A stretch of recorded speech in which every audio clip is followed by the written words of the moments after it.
औज़ुबिल्लाहिस्समीउल अलीम मिनश्शैतानिर्रजीम बिस्मिल्लाहिर्रहमानिर्रहीम वसल्लल्लाहु अलैका या वलील असर अदरिकना वला तहलिकना। नाज़रीन सलामुन अलैकुम। અબુ અબ્દુલ્લાહ અલૈહિસ્સલામ ફરમાવે છે કે બેશક કયામતના દિવસે હિસાબના 3 ચોપડાઓ હશે. પહેલું કે જેમાં બધી નેમતો લખેલી હશે, બીજું કે જેમાં બધી નેકીઓ લખેલી હશે, ત્રીજું કે જેમાં બધી બુરાઈઓ લખેલી હશે. પછી નેમતના દીવાનને નેકીના દીવાન સાથે સરખાવવામાં આવશે તો નેમતો બધી નેકીઓને ડૂબાડી દેશે.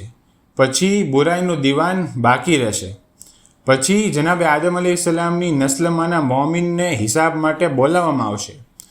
પછી કુરાન એક સુંદર શક્લમાં તેની પાસે આવશે. પછી કુરાન અલ્લાહને કહેશે, હે મારા પરવરદિગાર, હું કુરાન છું અને આ તારો મોમિન બંદો છે.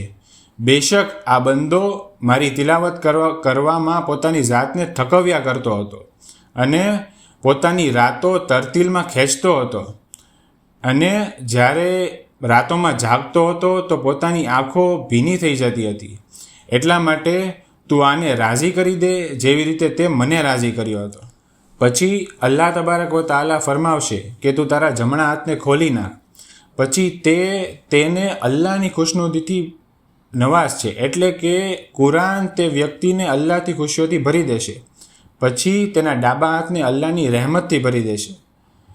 પછી કહેવામાં આવશે કે આ જન્નત છે, તારી માટે મુબાહ છે, તું કિરત કરતો જા અને તારો દરજ્જો બુલંદ કરતો જા. પછી તે વ્યક્તિ એક એક આયત પડતો જશે અને પોતાનો દરજ્જો બુલંદ કરતો જશે. તો આ છે કુરાન પડવાની ફઝીલત. આપણે અલ્લાહ તબારક વ તઆલા પાસે દુઆ કરીએ કે આપણને વધુમાં વધુ કુરાન પડવાની તૌફીક આપે, ઇમામે ઝમાના અલૈહિસ્સલામના ઝુહુરમાં જલ્દી કરે અને આપણો શુમાર એમના નાસિરો મદદગારમાં કરે. અલ્લાહુમ્મા સલ્લી અલા મુહમ્મદિન વ આલી મુહમ્મદ વ અજ્જિલ ફરજહુમ.